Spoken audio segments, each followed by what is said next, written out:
প্রিয় শিক্ষার্থীবৃন্দ, আসসালামু আলাইকুম। আশা করি সবাই ভালো আছে। আস্থা মহামায়া পাঠশালা উচ্চ বিদ্যালয় কর্তৃক আয়োজিত আস্থা এমপি অনলাইন স্কুলে সবাইকে স্বাগত।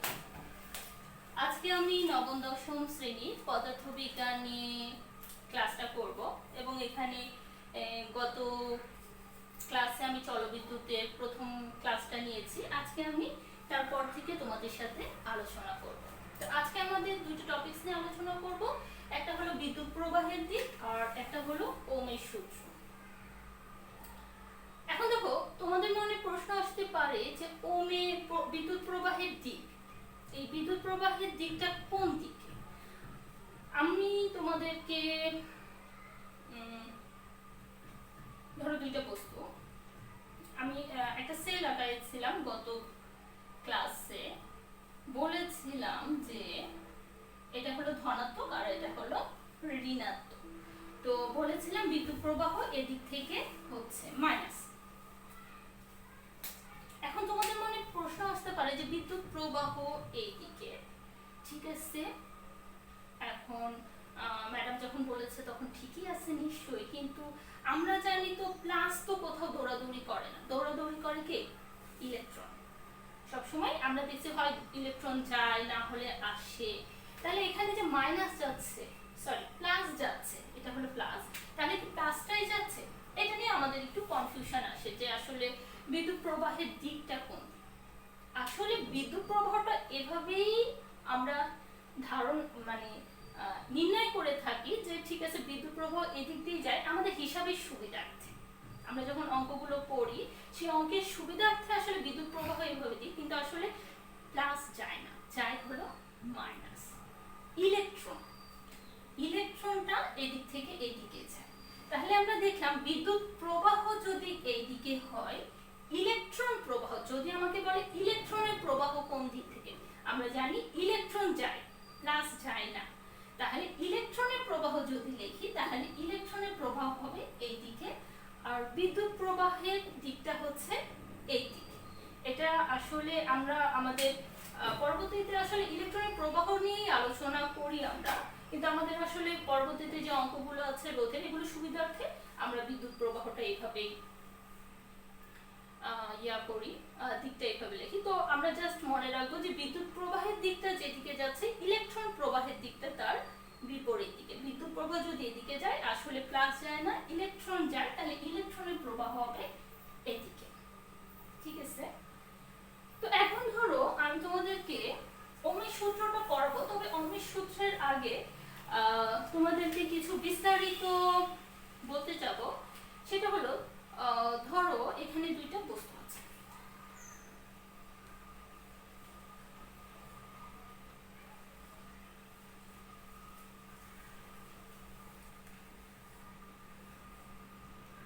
এখানে আছে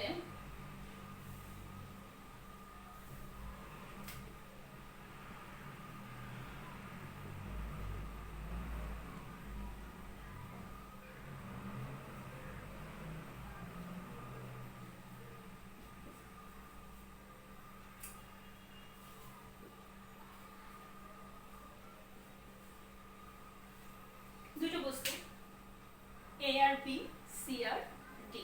এখন আমি কি করেছি, একটা তার দিয়ে এটাকে যুক্ত করেছি, এটাকে একটা তার দিয়ে যুক্ত করেছি। এবার তোমরা আমাকে বলো যে যদি এখানে তো আধান প্রবাহিত হবে, কেন আধান প্রবাহিত হবে? কারণ আধানের পার্থক্য আমি দেখতে পাচ্ছি, বিভব পার্থক্য এখানে বিদ্যমান। তো যেহেতু বিভব পার্থক্য বিদ্যমান, সেহেতু এখানে আধান প্রবাহিত হবে, আর আধান প্রবাহ মানে বিদ্যুৎ প্রবাহ। তার মানে এখানে বিদ্যুৎ প্রবাহিত হচ্ছে। আবার এখানে দেখো, এখানেও পার্থক্য বিদ্যমান, তাহলে এখানেও বিদ্যুৎ প্রবাহিত হবে, দুই জায়গাতেই বিদ্যুৎ প্রবাহিত হবে। এখন যদি আমি তোমাদেরকে বলি যে কোনটাতে বেশি বিদ্যুৎ প্রবাহিত হবে আর কোনটাতে কম বিদ্যুৎ প্রবাহিত হবে, তোমাদের ধারণা দেখে কি মনে হচ্ছে? আমি বলেছি যে ততক্ষণ বিদ্যুৎ প্রবাহিত হবে যতক্ষণ না দুইজন সমান হচ্ছে। তাহলে এখানে তিনটা আছে, এখানে একটা আছে, এই একটা যখনই এখানে চলে যাবে সমান সমান হয়ে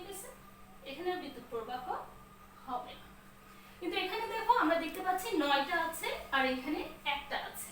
তার মানে কি যেতে যেতে যেতে যেতে ও এই একটা গেল, এই একটা, ঠিক আছে, আরো যাবে, এই একটাও গেল, সমান হয়েছে? হয়নি। এই একটা। এবার দেখো এখানেও 5টা, এখানেও 5টা হয়েছে। এই মুহূর্তে যে এই বিদ্যুৎটা, এখানে বিদ্যুৎ প্রবাহটা বন্ধ হবে। তার মানে এখানে একটা আধান যাওয়ার পরপরই এখানে বিদ্যুৎ প্রবাহ বন্ধ হয়ে গিয়েছে।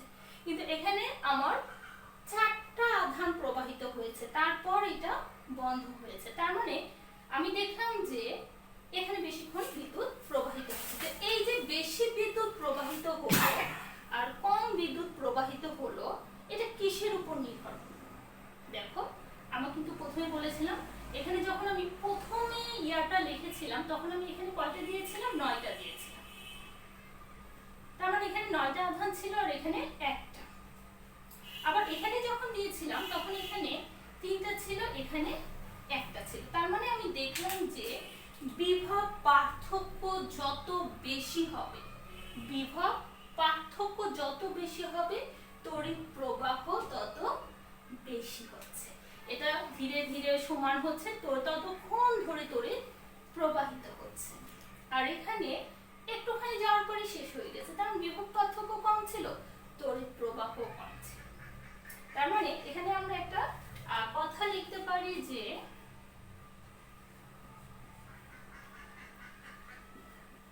বিভব পার্থক্য যত বেশি হবে,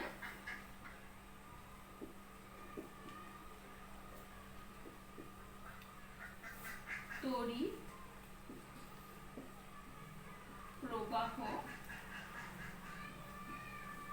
তত বেশি হবে।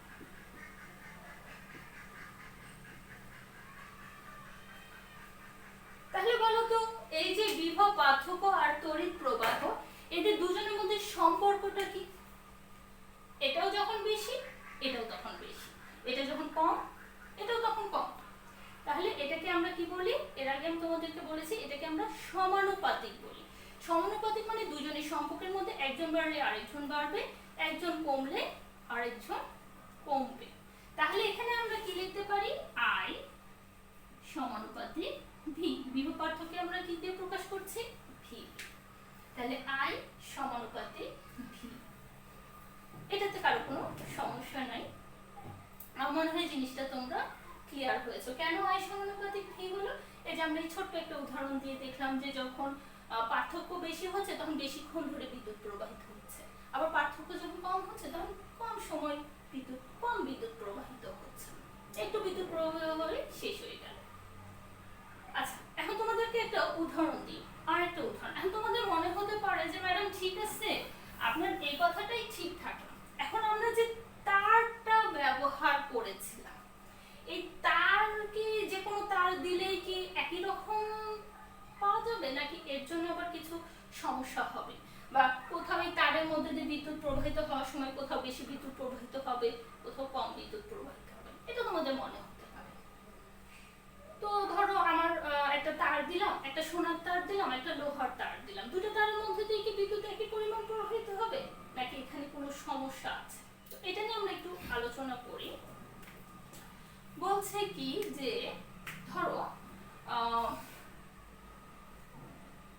তোমার বাসা থেকে স্কুলে যাওয়ার দুইটা রাস্তা আছে।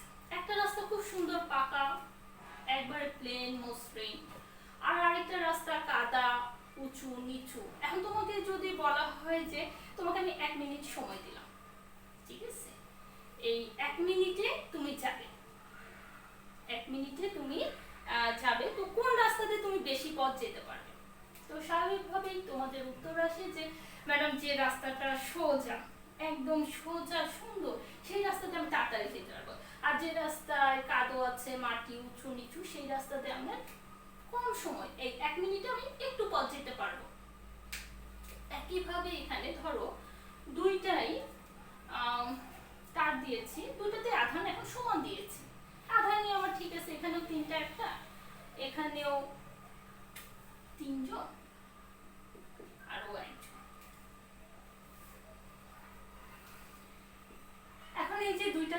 বলেছি, এখন দেখা যায় অনেক সময় আমরা জানি যে তারের মধ্যে অণু পরমাণুগুলো থাকে এবং এই তারের মধ্যে দিয়ে যখনই বিদ্যুৎ প্রবাহিত হয় এই অণু পরমাণুর সাথে বাধা পায়, ধাক্কা খায়। ঠিক একইভাবে আমাদের রাস্তার মতো, আমরা যখন রাস্তায় হাঁটি, যদি রাস্তায় উঁচা নিচা কম থাকে তাহলে আমরা সুন্দরভাবে হেঁটে যেতে পারি।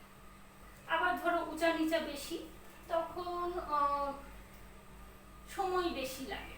তো একইভাবে এই রাস্তাটা মনে করো অণু পরমাণুর বাধা বেশি আছে, বেশি বাধা দিচ্ছে, আর এখানে বাধা দুই জায়গায় আছে। তো এখন এই যে ইলেকট্রনটা যাবে, ঠিক আছে, তো এখানে কে কোথায় বেশি ইলেকট্রন যেতে পারে, এখানে আগে চলে যাবে তাড়াতাড়ি, আর এই যাতে যাতে সময় শেষ। তার মানে কি আমি দেখলাম যে এই যে তড়িৎ প্রবাহের একটা সম্পর্ক আছে এই বাধার সাথে। বাধা যদি বেশি থাকে তড়িৎ প্রবাহ কম যাবে, আর বাধা যদি কম থাকে তড়িৎ প্রবাহ বেশি যাবে। আমি আগে বলেছি সকল পদার্থের মধ্যে তো আর অণু পরমাণুগুলো একই রকম নয়। ইলেকট্রন প্রোটনের ডিফারেন্সের কারণে, প্রোটনের ডিফারেন্সের কারণে, ইলেকট্রনের ডিফারেন্সের কারণে পরমাণু পদার্থগুলো ভিন্ন ভিন্ন। তো তাহলে এখানে দেখো এই যে বাধা, এই বাধাটার তো আমরা স্বাভাবিকভাবে বলতে পারি যে বাধা, কিন্তু এই বাধার একটা নাম আছে ফিজিক্সে, এটাকে আমরা রোধ বলি। রোধ মানে বাধা। কার বাধা? তড়িৎ প্রবাহের বাধা। তাহলে রোধটা হলো তড়িৎ প্রবাহিত হতে, কোনো পরিবাহীর মধ্যে দিয়ে তড়িৎ প্রবাহিত হতে যে বাধা সৃষ্টি হয় সেটাই হলো রোধ। তাহলে এই রোধের সাথে তড়িৎ প্রবাহের সম্পর্কটা কি, তার আগে একটু এই যে রোধ, রোধ মানে কি পড়লাম? বাধা। কার বাধা? তড়িৎ প্রবাহের বাধা।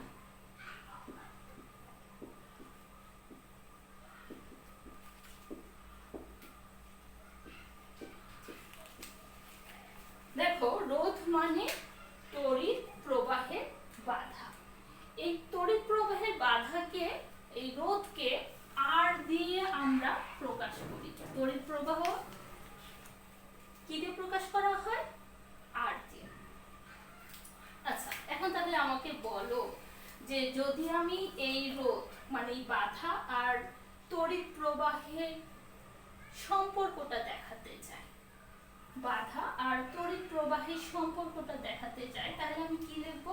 বাধা যত বেশি তড়িৎ প্রবাহ তত কম।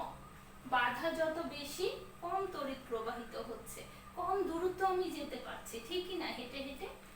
আর বাধা যত কম তড়িৎ প্রবাহ তত বেশি। তাহলে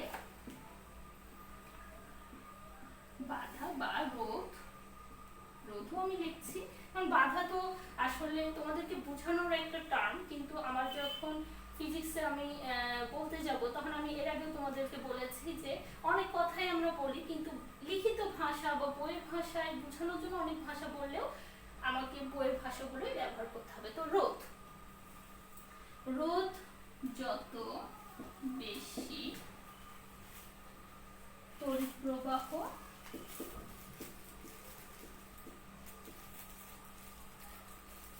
তত কম, ঠিকই না? বাধা বেশি হলে তড়িৎ প্রবাহ কম। তাহলে এটাকে যদি আমি ওই যে সমানুপাতিক চিহ্ন দিয়ে বা ব্যস্তানুপাতিক, এটা সম্পর্কটা তাহলে কি হলো? ব্যস্তানুপাতিক, বেশি কম, দুইটার মধ্যে, দুইটা রাশির মধ্যে সম্পর্ক, একজন বেশি হলে আরেকজন কম হচ্ছে। তার মানে কি? তড়িৎ প্রবাহ ব্যস্তানুপাতিক আর, ঠিক আছে? তাহলে আমরা এখানে দুইটা সম্পর্ক পেলাম। একটা প্রথমেরটা পেয়েছিলাম, আমি যদি এখানে মুছে দিয়েছি, লিখেছিলাম যে I সমানুপাতিক V। কি বলেছিলাম? ওই যে 9 আর 3 দিয়ে বুঝিয়েছিলাম যে যখন পার্থক্য বেশি হবে বেশি বিদ্যুৎ প্রবাহিত হবে, আর বাধা যখন বেশি হবে তখন কম বিদ্যুৎ প্রবাহিত হবে। তাহলে এই দুইটাকে যদি আমরা পাশাপাশি লিখি,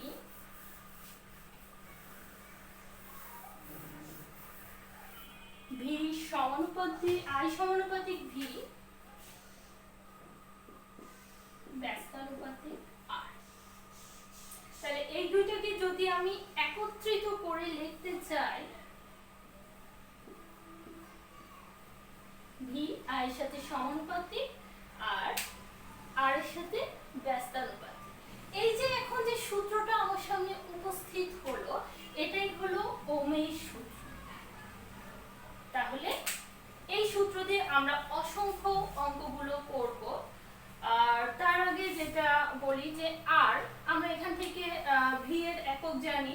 ভি এর একক হলো, বিভব পার্থক্যের একক হলো ভোল্ট, তড়িৎ প্রবাহের একক হলো আই, অ্যাম্পিয়ার, সরি, তড়িৎ প্রবাহের একক হলো অ্যাম্পিয়ার। আর রোধের এককটা, যেহেতু আমরা এই টার্মে রোধটা নতুন শিখেছি, তো রোধের একক হলো ওম। এটা একটা গ্রিক শব্দ, গ্রিক অক্ষর, এটাকে ওম বলা হয়। তো এটাই ছিল আমাদের ওমের সূত্র। আর এখান থেকে আমরা যেটা বের করতে পারি যে তোমাদের হতে পারে যে বিভব পার্থক্য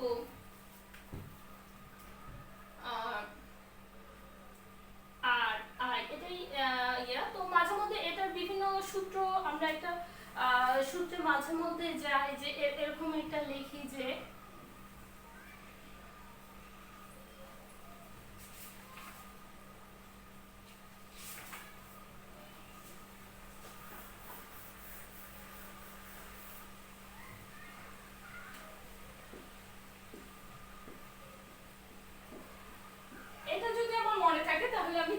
সূত্রই লিখতে পারি। যে আমাদের অনেক সময় মনে হতে পারে যে ভি এর মান বের করতে হচ্ছে, তাহলে ভি সমান সমান কত। দেখো এটার উপর যদি আমরা আঁকি ভি সমান সমান, তাহলে আই গুণন আর।